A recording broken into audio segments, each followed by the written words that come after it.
Hi மக்களே, எல்லாரும் எப்படி இருக்கீங்க? Welcome to PKM Lakshmi channel. எப்போவுமே டெரஸ் கார்டன், ஃப்ளோர் கார்டன் பார்த்துட்ருக்கோம். இந்த வாட்டி டிஃப்ரெண்ட்டாக கண்ணுக்கு மட்டும் குளிர்ச்சி கொடுத்தா பத்தாது, நாக்குக்கும் ருசி கொடுக்கலாம் அப்படின்னு சொல்லிட்டு சூப்பரான டிஷ்ஷு தான் இன்றைக்கி பார்க்க போகிறோம். Fried rice. இது நம்ம வீட்டில் மாடியில் குடியிருக்காங்க. அவங்க பார்த்தீங்கன்னா ஒரு வாட்டி ஃப்ரைட் ரைஸ் செஞ்சு கொண்டு வந்து கொடுத்தாங்க. நான் ரொம்ப சூப்பராக இருந்தது, அட்டகாசமாக இருந்தது. சரி எங்கே வாங்குனீங்கன்னு, இல்லை நான் வீட்டில் தான் பண்ணேன்னாங்க. நம்பவே முடியல, அவ்வளோ ஒரு டேஸ்ட்டு. சரி இதை நம்ம சேனலில் போடுவோம், எல்லாருக்குமே தெரியட்டும். அவ்வளோ சூப்பராக இருக்குது, அவ்வளோ நல்லா இருக்குது. நீங்களும் அது மாதிரி ட்ரை பண்ணி பாருங்கள். இப்போ என்னென்னாக்கா 1 கிலோ சிக்கனில் ஒரு குட்டி டேபிள் ஸ்பூன் அதில் ஒரு 3-4 ஸ்பூன் போட்டாங்க. அதுக்கப்புறம் பார்த்திங்கன்னா கார்ன்ஃப்ளவர் மாவு ஒரு 2 ஸ்பூன் அளவுக்கு போட்டிருக்காங்க, ஒரு 2 டேபிள் ஸ்பூன் அளவு. பச்சரிசி மாவு 1 டேபிள் ஸ்பூன் அளவு போட்டிருக்காங்க. அப்புறம் ஒரு பிஞ்ச் ஆஃப் உப்பு, ஒரு 1/4 ஸ்பூனுக்கும் டேபிள் ஸ்பூனுக்கு 1/4 ஸ்பூனுக்கும் கம்மியாக போட்டிருக்காங்க. ஏன்னா அந்த 65 மசாலாலேயே உப்பு இருக்கும், அதனால். அப்புறம் ஆச்சி 65 மசாலா ஒரு 25 கிராம் அது போட்டிருக்காங்க. அப்புறம் சர்க்கரை பார்த்திங்கன்னா ஒரு டேஸ்ட்டுக்காக ஒரு 1/2 ஸ்பூனு அதிலே போட்டு மிக்ஸ் பண்ணுறாங்க. கலருக்காக அந்த கலர் பொடி கொஞ்சம் ஆட் பண்ணுறாங்க. உங்களுக்கு வேணான்னாக்கா நீங்கள் அதை அவாய்ட் பண்ணிவிட்டு நீங்கள் ப்ளைனாக கூட போட்டு கொடுத்துக்கலாம். இது சரி நம்ம எல்லாருக்கும் செஞ்சு காமிக்கிறோம், கொஞ்சம் கலர்ஃபுல்லாக இருக்கணுங்கிறதுக்காக அதில் கொஞ்சம் கலர் ஆட் பண்ணியிருக்கோம். நீங்கள் வேண்டான்னா அதை ஸ்கிப் பண்ணிக்கோங்க. இது நல்லா ஃபுல்லாக நல்லா ஒரு 2 மினிட்ஸ் நல்லா கலரிட்டு ஒன்று போல் அப்படியே ஒரு 1/2 அன் ஹவர் மூடி வச்சுருங்க. இந்த கறியில் நான் அந்த மசாலாலாம் இறங்கட்டும்.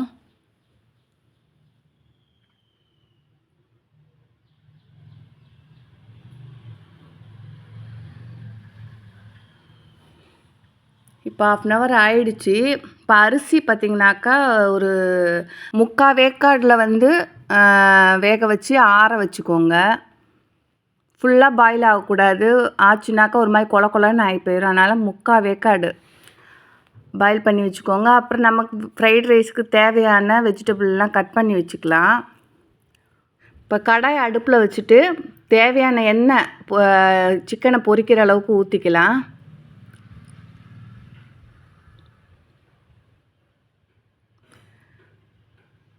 இப்போ இந்த எண்ணெய் காஞ்சதும் அதை ஒன்றொன்னா போட்டு நம்ம பொரிச்சு எடுத்துக்குவோம்.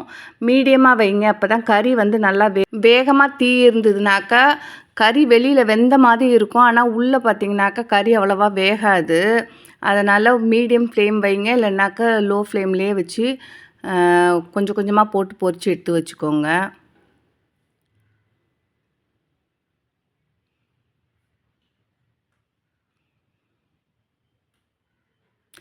நல்லா சூப்பராக கிறிஸ்பியாக ரெடி ஆகிடுச்சு 65. இதை எடுத்து தனியாக ஓரமாக கட் பண்ணி வச்சுக்கோங்க.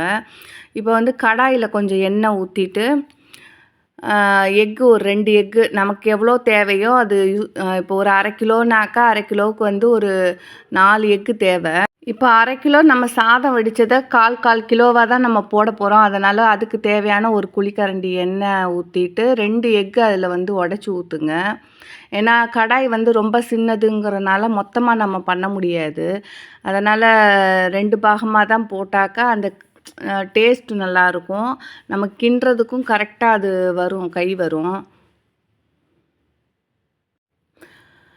இந்த எக்கு போட்டு நல்லா வேகக்கூடாது, ஒரு 1/2 வேக்காடு தான் வேகணும். 1/2 வேக்காடு வேகும்போதே பார்த்திங்கன்னா நம்ம ஒன்றொன்னா சேர்க்க ஆரம்பிச்சிடணும்.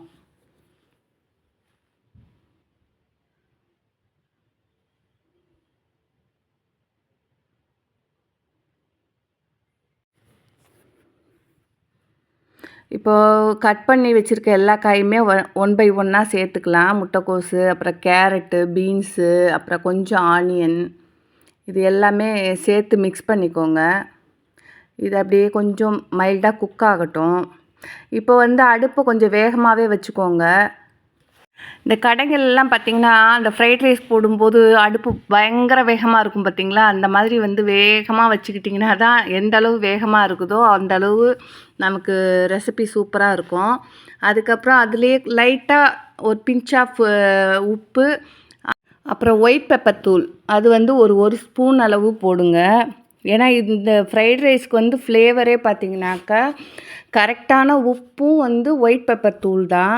இதுதான் சூப்பரான ரகசியம். அதுக்கப்புறம் அதையும் போட்டு கொஞ்சம் நல்லா கிண்டினதுக்கப்புறம் நம்ம பொரிச்சு வச்சுருக்கோம் இல்லைங்களா, அந்த 65யும் எடுத்து உள்ளே போட்டு நல்லா கிண்டி விடுங்க.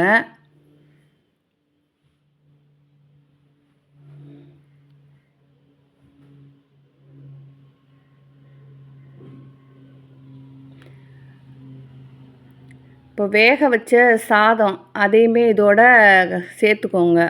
இப்போ சாதம் வேகும்போது ஒரு ஸ்பூன் அளவு எண்ணெய் ஊற்றி வேக வைங்க. அப்போ தான் ஒன்றோடு ஒன்று ஒட்டாமல் இருக்கும். எனக்கு அதை வந்து தனியாக வேக வைக்கிற வீடியோவை என்னால் எடுக்க முடியல. அதனால தான் சரி ஓகே உங்களுக்கு சொல்லுவோம். 3/4 பாகம் வந்து வேகணும் ரைஸு. எண்ணெய் ஊற்றி வேக வச்சுக்கோங்க. இப்போ ரைஸ் போட்டதுக்கப்புறம் அதுக்கு தேவையான கொஞ்சம் உப்பு, ஒரே பக்கமாக போடாமல் தூள் உப்பு வந்து எல்லா பக்கமும் படுற அளவுக்கு பரவி போடுங்க. கம்மியாக போட்டுக்கோங்க.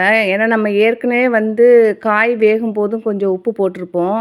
அதனால் கம்மியாகவே போட்டுக்கோங்க. அப்புறம் அதில் மிளகாத்தூள், ஒயிட் பெப்பர் தூள் அதை திரும்ப வந்து ஒரு 1/2 ஸ்பூன் சேருங்க. சேர்த்துட்டு இப்போ எல்லாத்தையும் சேர்த்து மிக்ஸ் பண்ணிக்கோங்க.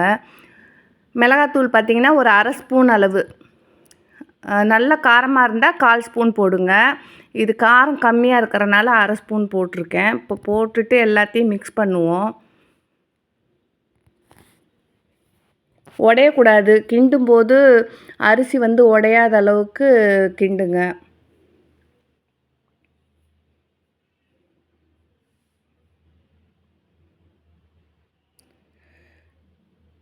இப்போ வந்து கொஞ்சமாக வந்து அஜினமோட்டோ உங்களுக்கு வேணும்னா போட்டுக்கோங்க. குழந்தைங்களுக்கு கொடுக்குற மாதிரி இருந்தால் நீங்கள் அவாய்ட் பண்ணிக்கோங்க. கொஞ்சமாக ஒரு பிஞ்சு. இப்போ அதையும் போட்டு ஒரு 2 செகண்ட் கிளறினீங்கன்னா நமக்கு சூப்பரான சுவையான ஃப்ரைட் ரைஸ் நமக்கு வீட்டிலையே ஹோட்டலுக்கு போகாமல் செஞ்சு கொடுத்துர்லாம்.